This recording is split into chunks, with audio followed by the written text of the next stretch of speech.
Puasa seharian tapi gula darah malah naik drastis? Jangan panik dan jangan salahkan alat ukurnya. Tonton video ini sampai akhir untuk membongkar rahasia medis agar puasa Anda tetap aman. Assalamualaikum warahmatullahi wabarakatuh dan salam sejahtera. Bapak dan Ibu yang saya hormati, menyambut datangnya bulan suci Ramadan yang penuh berkah ini adalah sebuah karunia yang luar biasa, terutama bagi kita yang telah memasuki usia senja. Bertambahnya usia bukanlah sebuah halangan, melainkan sebuah pengingat bahwa setiap hela nafas yang dititipkan kepada kita adalah kesempatan berharga untuk terus memperbanyak amal ibadah dan rasa syukur. Namun, niat suci ini tentu harus dibarengi dengan ikhtiar menjaga kondisi fisik agar tetap prima. Di usia kita saat ini, menjaga kesehatan tubuh bukan lagi sekedar rutinitas atau kewajiban medis semata, melainkan wujud nyata rasa syukur kita atas nikmat kehidupan yang masih Allah berikan, agar kita bisa beribadah dengan tenang, nyaman, dan tanpa terbebani oleh rasa sakit. Perkenalkan, saya Daru Harjanto. Selama 25 tahun mengabdi sebagai praktisi kesehatan yang mendampingi para lansia, saya seringkali mendapati sebuah kebingungan yang berulang setiap kali bulan puasa tiba. Banyak pasien saya yang merasa heran dan cemas. Mereka sudah menahan lapar dan haus belasan jam sejak terbit fajar hingga tenggelam matahari. Namun ketika dicek, angka gula darah mereka justru melonjak tinggi. Sekilas, hal ini terdengar sangat tidak masuk akal dan bertolak belakang dengan logika kita bahwa tidak makan seharusnya membuat gula darah otomatis turun. Kenyataannya, tubuh manusia memiliki sistem pertahanan alaminya sendiri yang sangat canggih. Ketika perut dalam keadaan kosong dalam waktu yang lama, tubuh kita akan meresponsnya sebagai sebuah kondisi krisis dan langsung mengirimkan sinyal darurat ke dalam organ hati untuk memproduksi cadangan energinya sendiri agar kita tetap kuat beraktivitas. Sayangnya, sistem darurat ini terkadang bekerja terlalu keras hingga melepaskan simpanan gula secara berlebihan ke dalam aliran darah, yang pada akhirnya justru menjadi biang kelabi naiknya angka gula darah Anda di tengah-tengah puasa. Rahasia di balik fenomena ini, serta bagaimana cara paling tepat dan aman untuk mengendalikannya agar tubuh tidak kaget, akan saya kupas tuntas agar ibadah Anda tetap khusyuk hingga hari kemenangan tiba. Sebelum kita membedah solusinya lebih jauh, saya dari lubuk hati yang terdalam ingin mengucapkan selamat menjalankan ibadah puasa bagi Bapak dan Ibu sekalian. Senang sekali rasanya bisa menemani waktu luang Anda hari ini. Bolehkah saya tahu, dari kota mana saja Bapak dan Ibu menyimak penjelasan saya kali ini? Bapak dan Ibu, mari kita bahas sebuah keanehan yang mungkin sering membuat dahi kita berkerut saat bulan puasa. Coba bayangkan, dari waktu imsak hingga kumandang azan maghrib, tidak ada satu butir nasi atau setetes teh manis pun yang masuk ke mulut kita. Logika sederhana kita pasti mengatakan bahwa karena tidak ada asupan makanan seharian, maka angka gula darah otomatis akan turun atau setidaknya berada di batas normal. Namun, apa yang terjadi ketika Bapak dan Ibu mencoba mengeceknya di sore hari menjelang berbuka? Angkanya justru melonjak drastis. Selama bertahun-tahun mendampingi keluhan pasien lansia, kepanikan semacam ini sangat sering saya temui. Banyak yang merasa usahanya menahan lapar sia-sia, cemas memikirkan penyakitnya bertambah parah, atau bahkan sampai menyalahkan alat cek gula darahnya yang dianggap rusak. Padahal, ini bukanlah sebuah penyakit baru atau kesalahan alat ukur, melainkan pertunjukan luar biasa dari kecerdasan tubuh kita sendiri yang sedang berusaha keras melindungi tuannya. Mari kita lihat lebih dekat bagaimana tubuh kita merespons puasa tanpa perlu memusingkan istilah medis di rumah sakit. Tubuh manusia, apalagi di usia kita ini, telah dilengkapi dengan sebuah sistem alarm darurat yang sangat sensitif. Ketika Bapak dan Ibu berpuasa dan perut dalam keadaan kosong selama belasan jam, tubuh mulai menangkap sinyal bahwa kita sedang kehabisan bahan bakar utama. Ibarat sebuah kendaraan yang lampu indikator bensinnya sudah menyala merah, tubuh tidak akan tinggal diam membiarkan mesinnya mati kehabisan tenaga.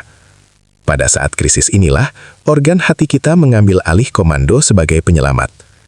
Organ ini secara otomatis membongkar celengan energi yang selama ini disimpannya rapat-rapat, lalu mengubahnya menjadi gula murni untuk langsung disuntikkan ke dalam aliran darah. Tujuannya sebenarnya sangat mulia, yakni memastikan otak, jantung, dan otot-otot tubuh kita tetap mendapat suplai makanan, agar kita tidak lemas, gemetar, atau jatuh pingsan saat sedang beribadah di siang hari. Namun, disinilah letak jebakan utamanya bagi kita yang usianya sudah tidak lagi muda. Sistem penyelamatan darurat dari organ hati ini seringkali bekerja terlalu bersemangat, ibarat keran air yang terbuka penuh dan lupa ditutup kembali. Hati kita menyemburkan gula ke dalam darah dalam porsi yang sangat besar, jauh melebihi apa yang sebenarnya dibutuhkan oleh tubuh pada saat itu. Masalahnya menjadi semakin rumit karena selama berpuasa, aktivitas fisik kita umumnya ikut menurun. Kita cenderung lebih banyak duduk, beristirahat tidur siang, atau berdiam diri membaca Al-Quran. Karena tidak ada energi yang dibakar lewat gerakan otot yang memadai, tumpahan gula dari dalam hati tadi akhirnya hanya menumpuk, terjebak, dan menggenang perlahan di dalam pembuluh darah Bapak dan Ibu. Inilah mekanisme perlindungan tubuh yang pada akhirnya berbalik menjadi bumerang bagi kesehatan kita sendiri. Bapak dan Ibu, mari kita bedah lebih dalam biang keladi pertama yang sering membuat kita kebingungan ini.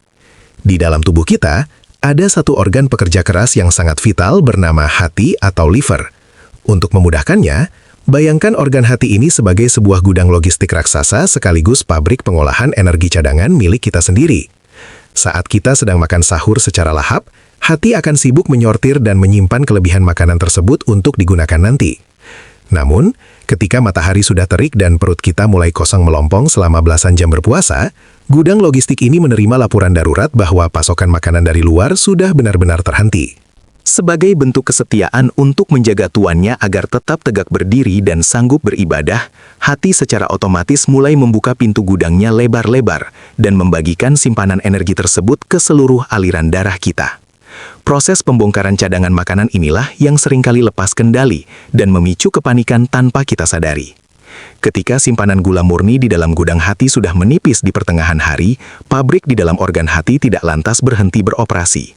Ia justru semakin memutar otak dengan mengambil bahan baku cadangan lain yang ada di tubuh kita, seperti tumpukan lemak atau cadangan protein, lalu memprosesnya secara paksa untuk diubah menjadi gula darah yang benar-benar baru. Proses penciptaan gula baru dari dalam tubuh ini sebenarnya adalah keajaiban penciptaan yang sangat wajar. Namun celakanya, di bulan Ramadan, rutinitas tidur kita seringkali berkurang karena harus bangun lebih awal untuk makan sahur. Rasa lelah dan kurangnya waktu istirahat yang lelap ini ternyata memicu tekanan atau stres tersembunyi di dalam tubuh. Tekanan inilah yang kemudian bertindak layaknya mandor yang terus memaksa pabrik hati untuk memproduksi gula baru secara terus-menerus tanpa henti. Hasil akhirnya tentu sudah bisa Bapak dan Ibu tebak. Hati kita mengalami kondisi yang sering saya sebut sebagai overdosis dalam memproduksi dan melepaskan gula ke dalam pembuluh darah.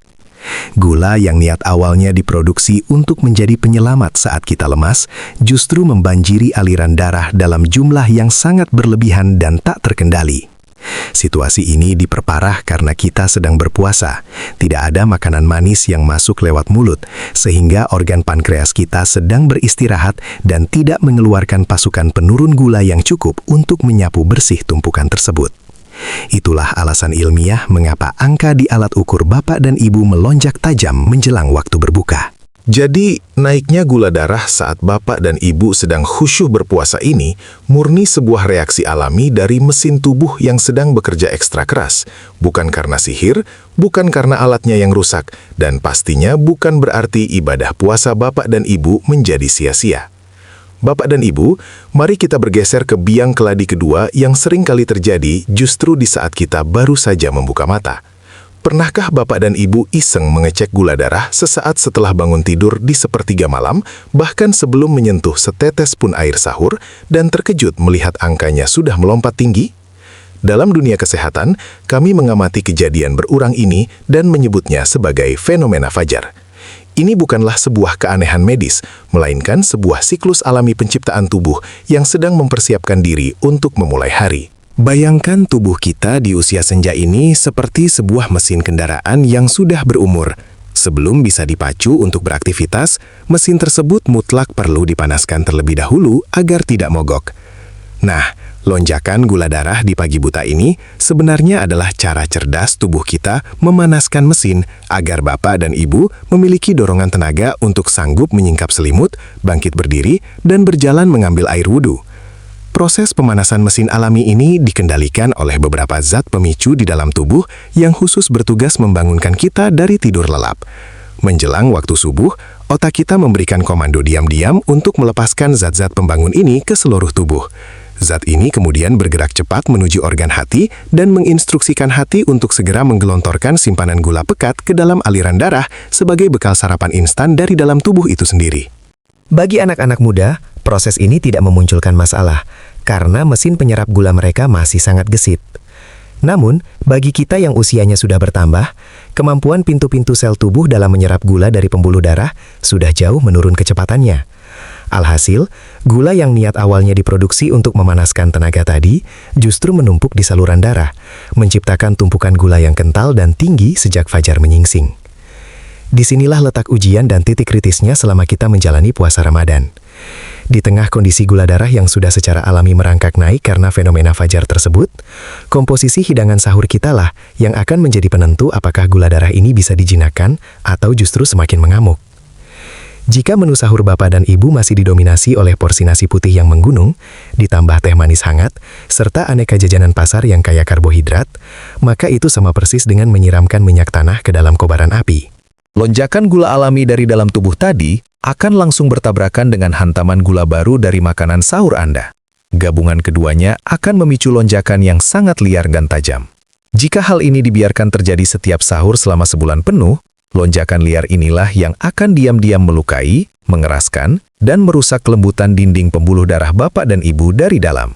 Bapak dan Ibu, sampailah kita pada waktu yang paling ditunggu-tunggu, yakni saat kumandang azan maghrib bergema. Setelah belasan jam menahan dahaga dan lapar, ada satu dorongan emosional yang sangat manusiawi muncul di dalam hati kita. Kita seringkali melihat tubuh yang terasa letih, lalu tiba-tiba muncul rasa kasihan pada diri sendiri.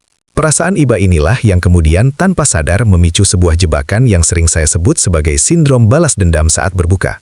Di meja makan, kita sudah menyiapkan berbagai hidangan manis nan menggoda, dengan niat awal ingin segera mengembalikan tenaga yang hilang.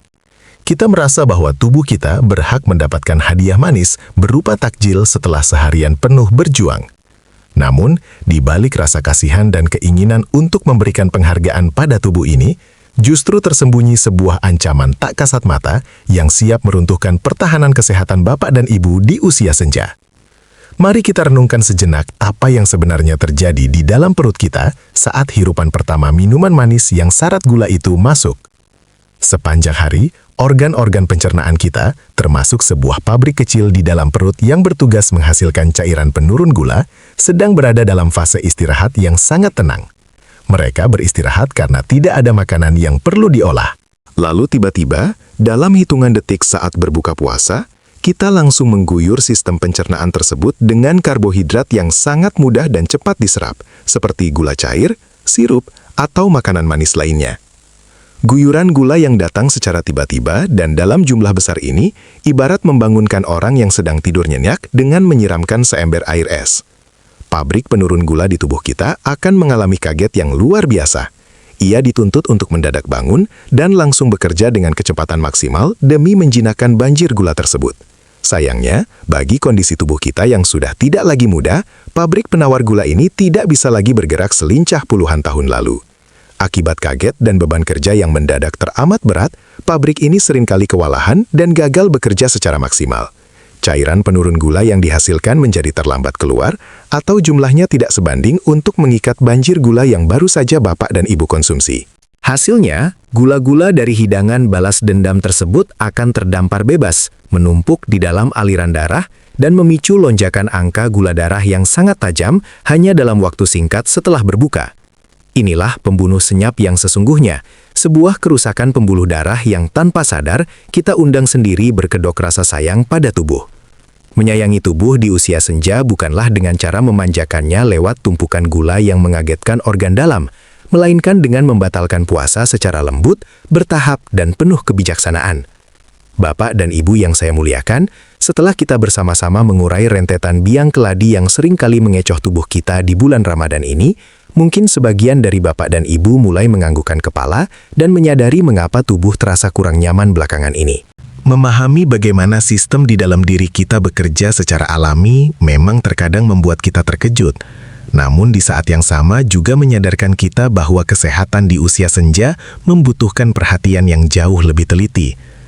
Setiap dari kita tentu memiliki kondisi fisik, riwayat keluhan, dan daya tahan yang berbeda-beda ketika harus menyesuaikan diri dengan perubahan pola makan dan waktu istirahat yang cukup drastis selama sebulan penuh. Ada yang mungkin merasa sangat mudah lelah, pandangan yang tiba-tiba berkunang-kunang di siang bolong, atau justru merasakan rasa kebas dan kesemutan di ujung jari tangan dan kaki saat menanti kumandang azan maghrib.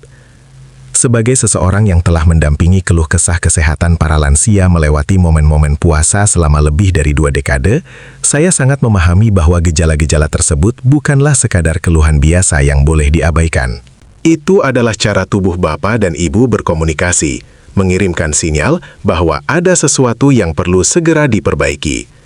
Oleh karena itu, sebelum saya melangkah lebih jauh untuk membedah solusi-solusi praktis penurun gula darah, saya ingin berinteraksi dan mendengar langsung dari Bapak dan Ibu sekalian. Silahkan luangkan waktu sejenak untuk menuliskan di kolom komentar di bawah ini, apa saja keluhan kesehatan atau kendala fisik yang paling sering meresahkan Bapak dan Ibu selama menjalankan ibadah puasa tahun ini. Jangan ragu untuk bercerita, karena saya menaruh perhatian penuh dan ingin membaca setiap keluhan Anda, agar kita bisa saling belajar dan menemukan jalan keluarnya bersama-sama. Sembari Bapak dan Ibu menuliskan pengalaman tersebut, saya mohon pastikan untuk tetap memusatkan perhatian dan menyimak video ini langkah demi langkah hingga detik yang paling akhir. Mengapa hal ini sangat penting? Karena setelah ini, saya tidak hanya akan membagikan panduan sederhana untuk menjinakkan gula darah yang sedang liar, tetapi saya juga akan membongkar satu rahasia kecil yang nyaris selalu luput dari perhatian kita semua. Sebuah rahasia tentang kebiasaan yang terlihat sangat sepele, sering kita anggap remeh setiap harinya, namun secara medis terbukti berakibat amat fatal dalam merusak tatanan gula darah Bapak dan Ibu secara diam-diam.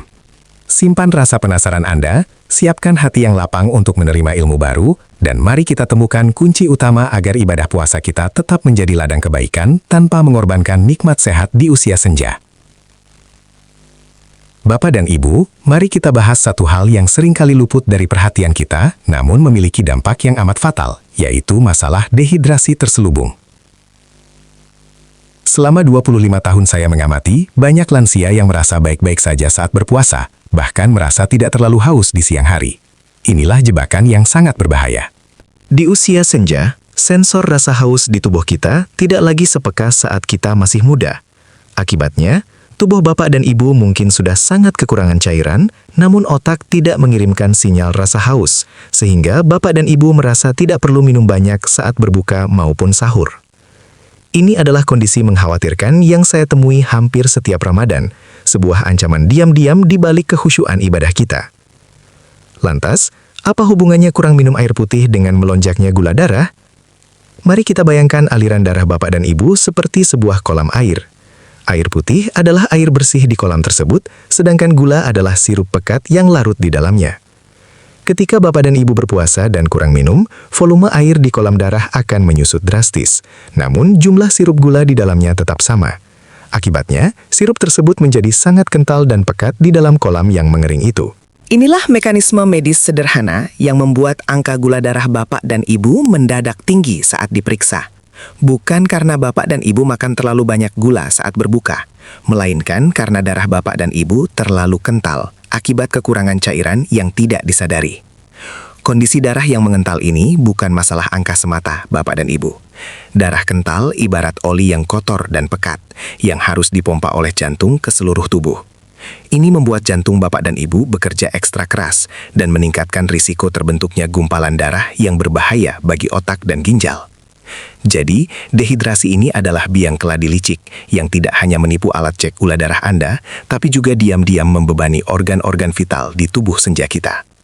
Pastikan Bapak dan Ibu terus menyimak hingga akhir video ini, karena saya akan membagikan strategi minum yang tepat dan aman bagi lansia, agar darah tetap encer dan ibadah puasa tetap berjalan dengan sehat dan penuh berkah. Bapak dan Ibu yang saya hormati, mari kita bicarakan satu kebiasaan di waktu subuh yang rasanya sangat sulit untuk dihindari, namun diam-diam menjadi jebakan terbesar bagi gula darah kita. Setelah menyelesaikan makan sahur dan menunaikan ibadah sholat subuh, kantuk yang luar biasa seringkali menyerang, bukan? Rasa hangat selimut dan empuknya kasur seolah memanggil-manggil tubuh senja kita untuk kembali merebahkan diri.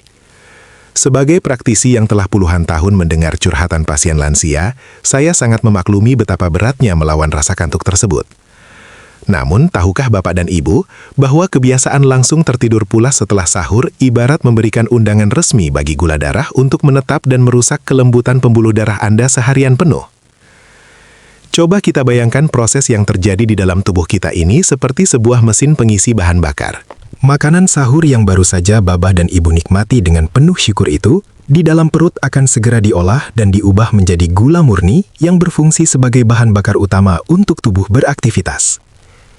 Namun, apa yang terjadi jika setelah tangki bahan bakar ini diisi penuh, mesinnya justru langsung dimatikan karena kita tidur kembali?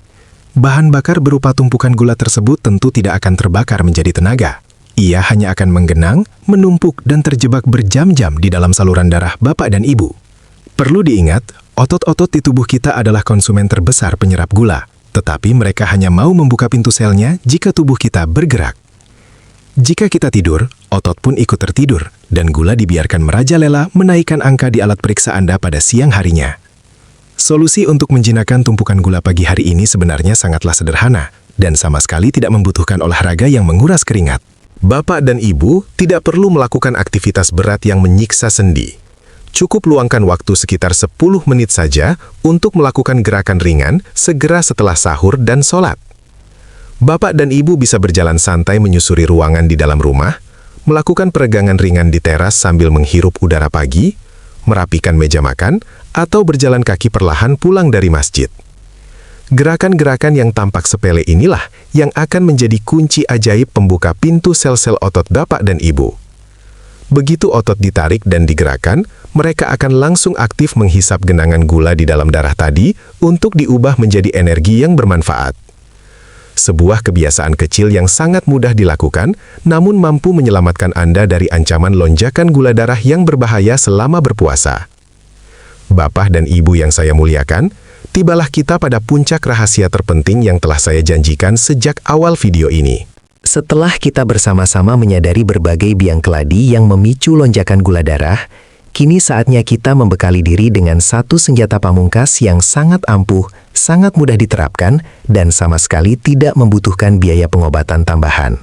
Selama 25 tahun mendampingi pasien lansia, saya menyadari bahwa meminta seseorang di usia senja untuk berhenti total memakan nasi putih atau menolak hidangan Ramadan adalah hal yang nyaris mustahil dan justru bisa menyiksa batin.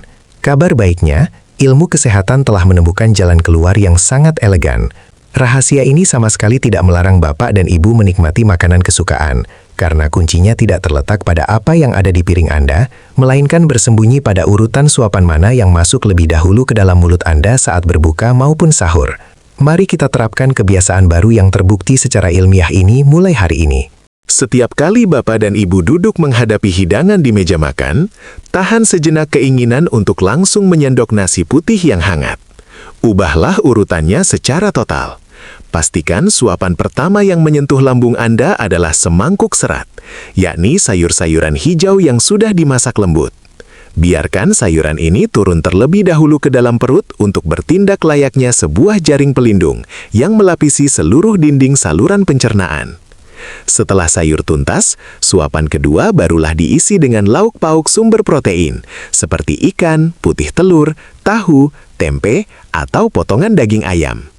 Serat dari sayur dan protein dari lauk ini akan bersatu membangun sebuah benteng pertahanan alami yang sangat rapat di dalam perut Bapak dan Ibu. Barulah di bagian paling akhir, sebagai penutup hidangan, Bapak dan Ibu dipersilahkan untuk menikmati karbohidrat seperti nasi putih. Mengapa perubahan urutan makan yang tampak sangat sepele ini bisa memberikan keajaiban bagi tubuh kita? Jawabannya terletak pada cara kerja sistem penyerapan tubuh. Ketika karbohidrat seperti nasi putih masuk belakangan, ia tidak akan bisa langsung diubah menjadi gula dan menyusup secara ganas ke dalam aliran darah. Laju penyerapan gula dari nasi tersebut akan tertahan, terhambat, dan diperlambat secara signifikan oleh jaring sayur dan benteng protein yang sudah bersiaga lebih dulu. Secara medis, taktik sederhana menunda suapan nasi hingga akhir ini terbukti mampu memangkas lonjakan gula darah hingga 50%. Ibarat sebuah keran air yang semula menyembur deras secara liar, urutan makan ini bertindak seperti katup cerdas yang mengatur agar tetesan gula masuk ke dalam darah secara perlahan, lembut, dan stabil. Dengan begitu, tubuh Bapak dan Ibu tidak akan kaget, organ dalam tidak kelelahan, dan angka gula darah akan tetap jinak meski perut sudah kenyang terisi. Bapak dan Ibu yang saya cintai dan hormati, sampailah kita di penghujung perjumpaan yang penuh makna ini. Membedah dan memahami bagaimana mesin tubuh kita bekerja di usia senja sama sekali bukan bertujuan untuk membatasi ruang gerak atau menakut-nakuti Bapak dan Ibu. Sebaliknya, pengetahuan ini adalah bekal ilmu yang sangat berharga agar ibadah di bulan suci ini tidak terhalang oleh keluhan fisik yang sebenarnya sangat bisa kita cegah. Selama bertahun-tahun praktik, hati saya selalu teriris setiap kali melihat ada lansia yang terpaksa harus meninggalkan hangatnya sholat tarawih berjamaah di masjid atau meneteskan air mata karena harus membatalkan puasanya di pertengahan bulan hanya karena kadar gula darah yang tiba-tiba mengamuk tak terkendali. Sungguh sebuah kerugian yang teramat besar jika penyakit justru datang mencuri kehusyuan dan nikmatnya kedekatan kita dengan Sang Pencipta di momen luar biasa yang hanya datang 1 tahun sekali ini. Ketahuilah Bapak dan Ibu, gula darah yang stabil dan terkontrol dengan baik adalah kunci utama sekaligus pondasi agar energi fisik Anda tetap terjaga dengan kuat, mulai dari hari pertama puasa hingga menyambut malam-malam terakhir Ramadan yang penuh dengan kemuliaan. Mari kita ubah sudut pandang kita mulai hari ini. Merawat kebugaran jasmani di usia senja bukanlah sekedar urusan medis, melainkan sebuah bentuk ibadah tersendiri dan wujud nyata kesyukuran atas raga yang masih Allah pinjamkan. Terapkanlah langkah-langkah sederhana yang sudah kita pelajari bersama tadi. Ubahlah kebiasaan urutan suapan saat makan sahur dan berbuka, sempatkanlah menggerakkan badan walau hanya 10 menit di dalam rumah setelah sahur, dan cukupi terus kebutuhan air putih agar darah tidak mengental. Jangan biarkan tubuh kita ini tertipu oleh rasa iba yang salah tempat, karena raga yang terawat tidak akan mengantarkan kita pada ibadah yang jauh lebih sempurna. Sebagai penutup dari lubuk hati saya yang terdalam, saya, Daru Harjanto, ingin mengajak Bapak dan Ibu sekalian untuk bergandengan tangan, berikhtiar bersama untuk menua dengan sehat, mandiri, dan penuh kemuliaan.